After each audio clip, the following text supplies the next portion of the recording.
நமக்கு வாழ்க்கையில் முக்கியமாக ஒன்று தேவைப்படுதுன்னா அது மகிழ்ச்சி தான். உண்மையிலே இந்த மகிழ்ச்சி எங்கே தான் இருக்குது? இந்த மகிழ்ச்சியை பற்றினதை சின்ன ஜென்கதை மூலமாக தெரிஞ்சுக்கலாம். வாங்க வீடியோக்குள்ளே. நான் உங்கள் சரண்யா. Welcome to கேடாக்ஸ். ஒரு நாட்டையே ஒரு ராஜா ஒருத்தர் ஆண்டுகிட்டு வராரு. இந்த ராஜாவுக்கு என்ன நினப்புனா, தான் உலகத்தில் ரொம்ப சந்தோஷமாக இருக்கிறதா அந்த ராஜாவுக்கு நினப்பு. அடிக்கடி மந்திரியை கூப்பிட்டு கேட்பாரு, என்ன மந்திரியாரே, நான் தானே அந்த உலகத்தில் ரொம்ப சந்தோஷமாக இருக்கேன். ஏன்னா என்கிட்ட எல்லாமே இருக்குது, பணம் இருக்குது, பேர் இருக்குது, புகழ் இருக்குது. நான் தான் இந்த நாட்டையே ஆண்டுக்கிட்டு வரேன். அப்போ இந்த உலகத்தில் நான் தானே ரொம்ப சந்தோஷமாக இருப்பேன். அது மாதிரி எதிரி நாட்டையும் தோற்கடிக்கக்கூடிய வல்லமையும் என்கிட்ட இருக்குது. அதனால் நான் தான் இந்த உலகத்திலே ரொம்ப சந்தோஷமாக இருக்கேன் அப்படின்னு சொல்லி தன்னுடைய மந்திரி கிட்ட இந்த ராஜா பெருமையாக சொல்லிகிட்டு இருக்காரு. சொல்லிகிட்டு இருக்கப்ப மந்திரியும் ஆமாம், நீங்கள் தான் ரொம்ப சந்தோஷமாக இருக்கீங்க அப்படின்னு சொல்கிறாரு. ஒரு நாள் இந்த ராஜாவுக்கு ஒரு சந்தேகம் ஒன்று வருது. என்ன சந்தேகம்னா, மந்திரியாரை கூப்பிட்டு கேட்குறாரு, உண்மையிலேயே இந்த நாட்டில் நான் தான் ரொம்ப சந்தோஷமாக இருக்கேனா, இல்லை என்னை தாண்டி ஒருத்தர் சந்தோஷமாக இருக்காரா அப்படிங்கிறத நான் தெரிஞ்சுக்கணும். அதனால் இந்த நாட்டை போய் நான் சுற்றி பார்த்துட்டு வரேன் அப்படின்னு சொல்லி மாறு வேடத்தில் அந்த நாட்டை சுற்றி பார்க்கறதுக்காக ராஜா கிளம்புறாரு. போகிறப்ப ஒரு புல்லாங்குழல் சவுண்டு கேட்குது. அந்த சத்தம் எங்கேருந்து கேட்குதுன்னு சொல்லி ஒரு குடிசை வீடு இருக்குது. அந்த குடிசை வீட்டுக்குள்ளே ராஜா போகிறாரு. மாறு வேடத்தில் போகிறாரு. பார்த்தா அங்கே ஒரு அமைதியான நிலைமையில் ஒரு இளைஞர் ஒருத்தர் புல்லாங்குழல் வாசிச்சுக்கிட்டு வராரு. அதை கேள்விப்பட்டனே ராஜாவுக்கு உண்மையிலேயே ரொம்ப சந்தோஷமாக இருக்குது. ஐயோ, இவ்வளோது ஒரு அமைதியாக, இவ்வளோது ஒரு அழகாக அந்த புல்லாங்குழலை யார் தான் வாசிக்கிறா அப்படின்னு சொல்லி ராஜா கிட்ட போய் பார்த்தா அந்த இளைஞரோட மூஞ்சி அவ்வளோது ஒரு அழகாக சாந்தமாகவும் இருக்குது, நிம்மதியாகவும் இருக்குது. உடனே அந்த ராஜா அந்த இளைஞர்கிட்ட கேட்குறாரு, எப்படி இவ்வளோது ஒரு சந்தோஷமாக இருக்க அப்படின்னு சொல்லி கேட்குறாரு. நான் பானை தொழிலாளி, ஒரு பானை செய்கிறவர். எனக்கு எது மேலேயுமே ஆசை இல்லை. எனக்கு சாப்பாடு கிடச்சா போதும். எனக்கு 3 வேளையும் நான் பானை வைக்கிறேன். அதனால எனக்கு அதில் வர வருமானத்தில் நான் 3 வேளையும் சாப்பிட்டுப்பேன். நான் ரொம்ப சந்தோஷமாக இருக்கேன் அப்படின்னு சொல்லி அந்த பானை செய்கிற இளைஞர் சொல்கிறாரு ராஜா கிட்ட. இப்போ ராஜாவும் ஓ, அப்போ இவருக்கு சாப்பாடு கிடைக்கிது, இந்த உலகத்தில் ஒருத்தர் சந்தோஷமாக இருக்காரு, நம்மளை காட்டிலும் ஒருத்தர் சந்தோஷமாக இருக்காரு அப்படின்னு சொல்லி திரும்பி அரண்மனைக்கு மந்திரி கிட்ட ராஜா சொல்லிட்டு இருக்காரு. இப்போ மந்திரி ராஜா கிட்ட, அப்போ இந்த பானை செய்கிற தொழிலாளிக்கு பானை செய்கிறது மூலமாக அவருக்கு வருமானம் கிடைக்கிது. அதை வச்சு அவர் உணவு 3 வேளையும் சாப்பிட்டுக்கிறாரு. அப்போ சாப்பாடு கிடைச்சா போதுங்கிற மனநிலைமையில தான் அவர் இருக்கார். அப்போ சாப்பாடை நம்ம தடை பண்ணணும்னா வருமானத்தை தடை பண்ணணும். அதனால நம்ம பானை விற்கிறத முதல்ல தடை பண்ணிடலாம் அப்படின்னு சொல்லி மந்திரி ராஜாவுக்கு ஐடியா கொடுக்குறாரு.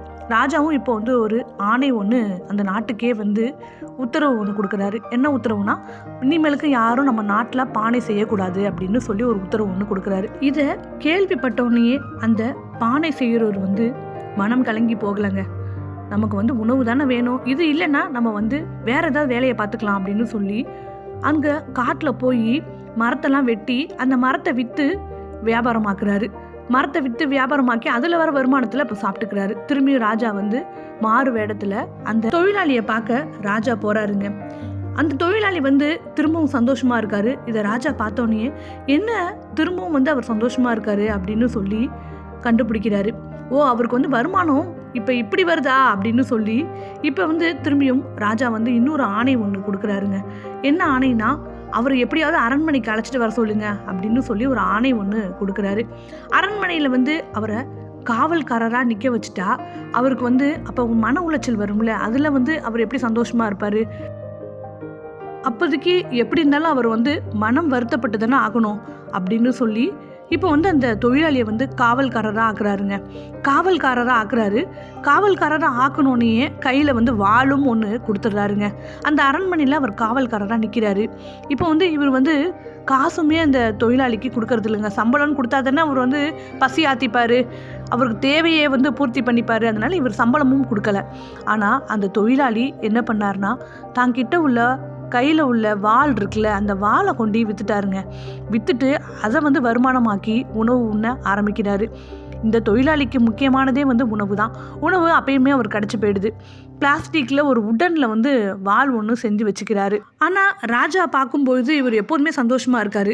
ராஜாவுக்கு ஒன்றுமே புரியல. இப்போ ராஜா மந்திரிக்கிட்ட போய், அந்த தொழிலாளி இன்னும் சந்தோஷமாகவே இருக்கார், அவர் சந்தோஷம் இல்லாமல் நான் பார்க்கணும் அப்படின்னு சொல்லி ராஜா சொல்கிறாரு. இப்போ மந்திரி வந்து திரும்பவும் ஒரு ஐடியா ஒன்று கொடுக்குறாரு. என்ன ஐடியா கொடுக்குறாருன்னா, எப்படி இருந்தாலும் இப்போ நான் சொல்ல போகிறத நீங்கள் கேட்டிங்கன்னா எந்த ஒரு நபராக இருந்தாலுமே வந்து மனசு நிச்சயம் உடஞ்சி போவாங்க. அந்த மன நெருடலே வந்து அவங்களுக்கு கொண்டுடும். அதனால் நான் சொல்கிறத வந்து நீங்கள் செய்யுங்க. நம்ம வந்து எப்போதுமே நம்ம கைதிகளுக்கு வந்து தூக்கு தண்டனை நம்ம கொடுப்போம் இல்லையா, அதை வந்து நம்ம வந்து சிறையாளியை வச்சு தான் அதை நிறைவேற்றுவோம். இந்த நடன் வந்து நம்ம இந்த தொழிலாளியை வச்சு நிறைவேற்றுவோம். ஏன்னா இந்த தொழிலாளியை போய் முதல் முறையாக நம்ம கொலை பண்ண சொன்னால் அந்த தொழிலாளியோட மனநிலைமை எப்படி இருக்கும்? அப்போ நிச்சயம் வந்து அவருக்கு வந்து மனவேதனை அடைவார் அப்படின்னு சொல்லி மந்திரி சொல்கிறாரு. உடனே ராஜா வந்து இப்போ அந்த தொழிலாளிக்கிட்ட போய் சொல்கிறாரு, எப்போதுமே வந்து சிறை கைதிகளுக்கு வந்து நாங்கள் தண்டனை கொடுப்போம், அந்த மாதிரி தூக்கு தண்டனை கொடுப்போம். மாறா இந்த நடம் வந்து நாங்கள் தூக்கு தண்டனை கொடுக்கல. தூக்கு தண்டனைக்கு பதில் இன்றைக்கி வந்து அவங்களோட தலையை வந்து துண்டிக்கப்படணும். அந்த துண்டிக்க போகிறவரே இன்றைக்கி நீ தான் அந்த வேலையை செய்யணும் அப்படின்னு சொல்லி அந்த ராஜா வந்து உத்தரவு மாதிரி அந்த தொழிலாளிக்கு கொடுக்குறாரு. உடனே அந்த தொழிலாளிக்கு வந்து ஒன்றுமே புரியல. சரின்னு சொல்லிட்டு ராஜா கொடுக்குற அந்த கத்தி அந்த வாளை வாங்கிக்கிட்டு இவரும் வந்து அந்த சிறைச்சாலைக்கு போகிறாரு. போன உடனேயே ஒரு நிமிஷம் வந்து கடவுள்கிட்ட வேண்டுறாரு, கடவுளே இந்த சிறை கைதி வந்து உண்மையிலே நல்லவராக இருந்தாருன்னா இந்த வாள் வந்து உடனே பூவாக மாறிடணும். அப்படி இல்லைன்னா இவர் கெட்டவராக இருந்தாருன்னா இவர் தலை வந்து இப்போவே வந்து துண்டிக்கப்படட்டும் அப்படின்னு சொல்லி வேண்டுறாரு. வேண்டிக்கிட்டு அந்த வாளை வந்து எடுத்துகிட்டு போய் இந்த சிறை கைதியோட தலையில் வைக்கிறப்ப என்ன ஆகுதுன்னா அந்த வாள் வந்து ஆட்டோமேட்டிக்காக வந்து பூவாக மாறி அவரோட கழுத்தில் போய் விழுந்துருதுங்க. இதை பார்த்த ஊர் மக்களும் சரி, அங்கே உள்ள காவலாளிகள் எல்லாருக்குமே ஒரே ஷாக்காக இருக்குது. என்ன இப்படிலாம் நடக்குது அப்படின்னு சொல்லிட்டு உடனே இந்த மந்திரி வந்து ராஜா கிட்ட வந்து சொல்கிறாரு.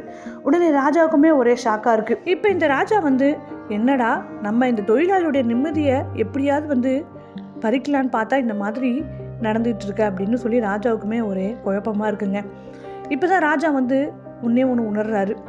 என்ன உணர்றாருன்னா, அந்த தொழிலாளி வந்து எதுக்குமே ஆசைப்படலை அப்படிங்கிறத வந்து உணர்றாரு. அதாவது தாங்கிட்ட என்ன இருக்கோ அதை வச்சுட்டு அந்த தொழிலாளி நிம்மதியாக இருக்கார், அதனால தான் அவர் சந்தோஷமான வாழ்க்கையை வாழுறாரு அப்படிங்கிறத உணர்றாரு.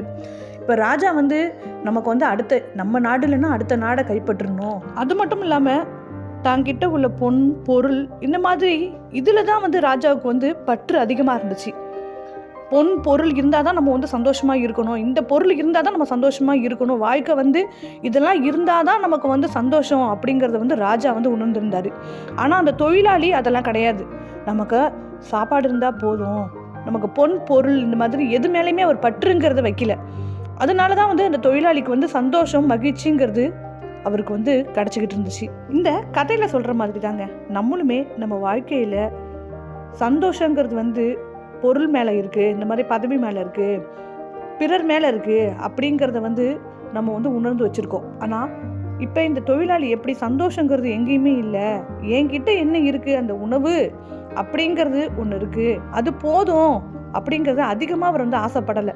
தனக்கு தேவையானதை மட்டும் அவர் வந்து ஏற்றுக்கிட்டாருங்க. இப்போ இந்த கதையில் சொல்கிற ராஜா மாதிரி நம்ம இல்லாமல் ராஜா வந்து எப்படி பொன் பொருள் பேரு புகழ் இது மேலே பற்ற வச்சாரு, தாங்கிட்ட உள்ளதை வச்சு அவர் நிம்மதி அடையல. ஆனால் அந்த தொழிலாளி வந்து தாங்கிட்ட உணவு இருந்தால் போதும், உணவு உண்டா போதும் அப்படின்னு மன நிறைவோடு அவர் வாழ்க்கையை வாழ்ந்தாருங்க. மன நிறைவோடு வாழ்ந்ததுனால தான் அவர் வந்து கடைசி முடிக்கும் அந்த தொழிலாளியால் சந்தோஷமாக இருக்க முடிஞ்சுது. இது வரைக்குமே இந்த கதையை பொறுமையாக பார்த்தவங்க எல்லாருக்குமே கோடான கோடி நன்றிகள். இந்த வீடியோ உங்களுக்கு ரொம்ப பிடிச்சிருந்துச்சுன்னா கதைக்கு ஒரு லைக் கொடுங்க. இது வரைக்கும் சேனலை யாராச்சும் சப்ஸ்கிரைப் பண்ணாமல் இருந்தீங்கன்னா சேனலையும் தயவு செஞ்சு சப்ஸ்கிரைப் பண்ணுங்கள். தேங்க்யூ.